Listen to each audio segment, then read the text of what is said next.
Salut à toi, pensée du jour numéro 445. Quelle est la différence entre un échauffement respiratoire pour le CrossFit et un échauffement respiratoire pour le triathlon? Ça va être la pensée du jour. Avant ça, je te rappelle, si tu n'as pas vu ma dernière vidéo, que je lance prochainement ma plateforme d'échange en ligne que j'ai appelée tout simplement Academy. Academy, c'est une plateforme d'échange pour les professionnels du sport et de la santé qui veulent venir partager, qui veulent venir discuter, qui veulent venir grandir ensemble. C'est l'objectif et je me réjouis de mettre ça à disposition de toutes et tous. C'est compliqué, on est dans les bouchons. Merci beaucoup, monsieur, madame. Et donc, en plus de ça, des webinaires exclusifs, des questions et réponses exclusives pour les personnes qui feront partie de cette communauté en ligne. Si tu es intéressé par cette idée, laisse-moi un commentaire. Ce sera prochainement disponible dans les semaines qui viennent. C'est mon objectif de le lancer à ce moment-là en tout cas. Donc voilà pour les news. Voilà pour les news. On continue avec la pensée du jour. Donc échauffement respiratoire. À quoi ça ressemble un échauffement respiratoire? Pour moi, ça commence avec quelques respirations profondes, idéalement couché sur le dos, une main sur le torse, une main sur le ventre. Essayez de dissocier cette respiration dite diaphragmatique et dite thoracique pour bien échauffer tous les muscles qui vont prendre part dans le cycle inspiratoire, le cycle expiratoire et pouvoir ainsi avoir une amplitude complète accessible pour l'activité qui va suivre. Ça, c'est l'étape numéro 1. L'étape numéro 2, moi j'aime bien pour les personnes compétitives instaurer un échauffement avec le Breathe Way Better, qui est un outil d'entraînement respiratoire qui est très très intéressant. Je t'invite à aller voir, de chercher simplement Breathe Way Better ou entraînement respiratoire sur cette chaîne. Tu trouveras plein de vidéos à ce sujet-là, notamment des retours que j'ai faits ou eus avec des athlètes qui ont mis en place ces différentes idées, ces différentes méthodes et qui parlent de leur progrès. Donc ça te donne un contexte tout à fait terrain de ce qui est possible avec ce genre d'outils.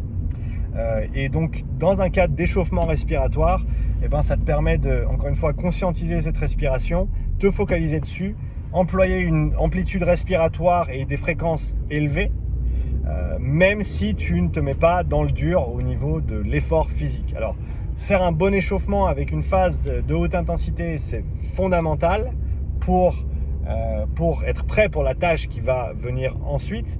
Une chose que tu as peut-être vu dans d'autres de mes vidéos et qu'on a revu en pratique ce week-end durant mon séminaire qui se passait à CrossFit Clapier. Merci encore Luc et toute ton équipe pour votre accueil chez vous samedi dernier.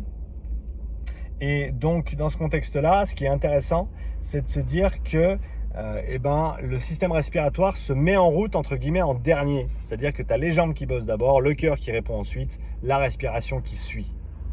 Tu me suis ?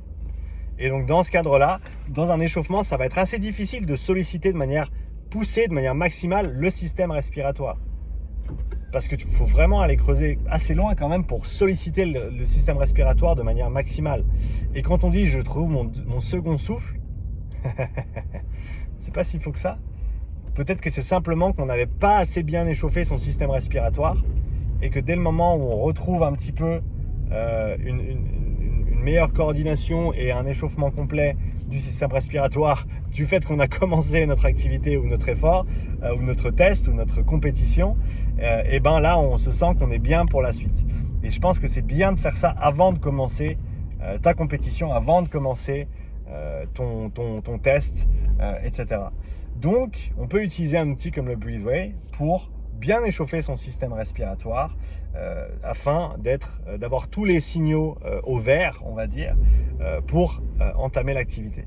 Tes muscles ils seront bien échauffés, ton cœur sera bien échauffé aussi, ton système vasculaire sera potentialisé et prêt à fournir un apport d'oxygène maximal durant l'effort. Et ça, c'est important pour ce faire de passer en dessus du seuil 2, de la puissance critique, de la FTP, peu importe comment tu veux l'appeler. Si tu ne passes pas en dessus de ton seuil 2, tu vas certainement pas maximiser l'apport en oxygène. L'apport en oxygène est maximisé dès le moment où tu atteins ou dépasses ce seuil 2. Et donc pour un bon échauffement, il devrait y avoir une certaine partie de cet échauffement qui se fasse à haute intensité. Haute intensité. Et en plus de ça, encore une fois, tu imposes ou tu appliques ou tu inclus un échauffement respiratoire, par exemple avec le Breathway, après avoir fait le petit exercice au repos couché sur le dos que j'ai mentionné tout à l'heure. Et la différence, j'y arrive, entre le CrossFit et le triathlon, alors ça dépend quelle version du triathlon, mais pour prendre les deux extrêmes, on va prendre un test de CrossFit court et un triathlon longue distance. Eh ben, la grande différence, ça va être la fréquence respiratoire qui va être requise pour alimenter ton effort. Et dans ce cadre-là, en CrossFit, ça va en général partir très intense, très vite. Et tu as donc meilleur temps d'avoir ton système respiratoire qui est très bien échauffé pour pas devoir prendre les 2 premières minutes de l'épreuve pour bien l'échauffer, afin de pouvoir être, encore une fois, tous les voyants au vert dès le début de ton épreuve. Et pour ce faire, il faut idéalement commencer avec des fréquences respiratoires un petit peu plus basses et progresser vers des fréquences respiratoires qui sont hautes. Haute, c'est quoi? C'est 40, des fois 50, pour certains, 60 respirations par minute. Ça dépend ce que tu arrives à coordonner de manière optimale. Ça se travaille également, bien entendu. Mais donc d'inclure un échauffement pour un crossfitter ou une crossfiteuse avant un événement de compétition qui va te pousser à respirer 40, voire 50 respirations par minute de manière coordonnée avec une mécanique optimale. C'est quelque chose qui va vraiment t'aider à être prêt ou prête à attaquer plein fer durant ton événement compétitif.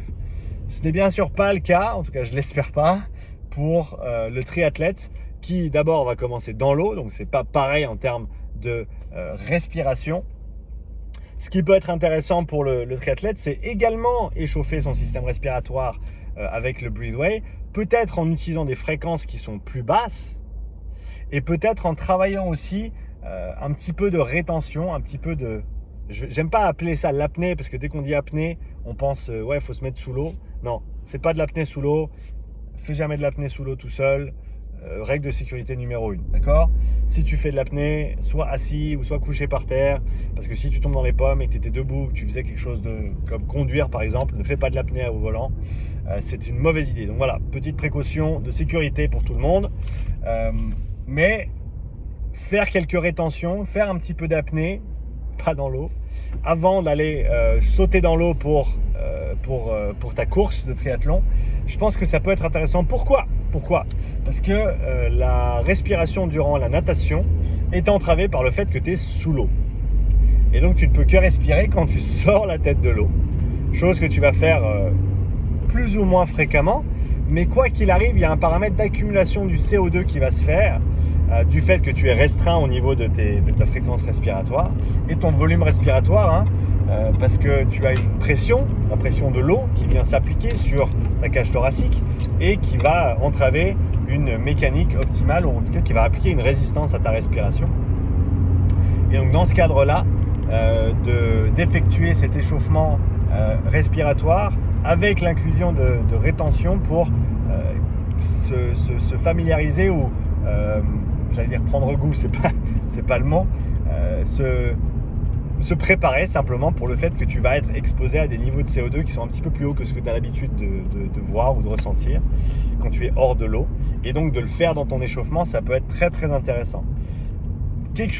Une autre manière de travailler ton système respiratoire, mais là au niveau logistique ça devient compliqué, c'est de travailler justement cette respiration profonde et rapide, mais avec une contrainte au niveau de ta cage thoracique qui du coup va solliciter tes muscles respiratoires de manière beaucoup plus importante et qui te permettra encore une fois de complètement échauffer ton système respiratoire et d'ensuite aller nager un petit peu plus librement à ce niveau-là, de ne pas devoir encore une fois t'échauffer en cours de route. C'est la dernière chose que tu veux faire quand tu es en compétition.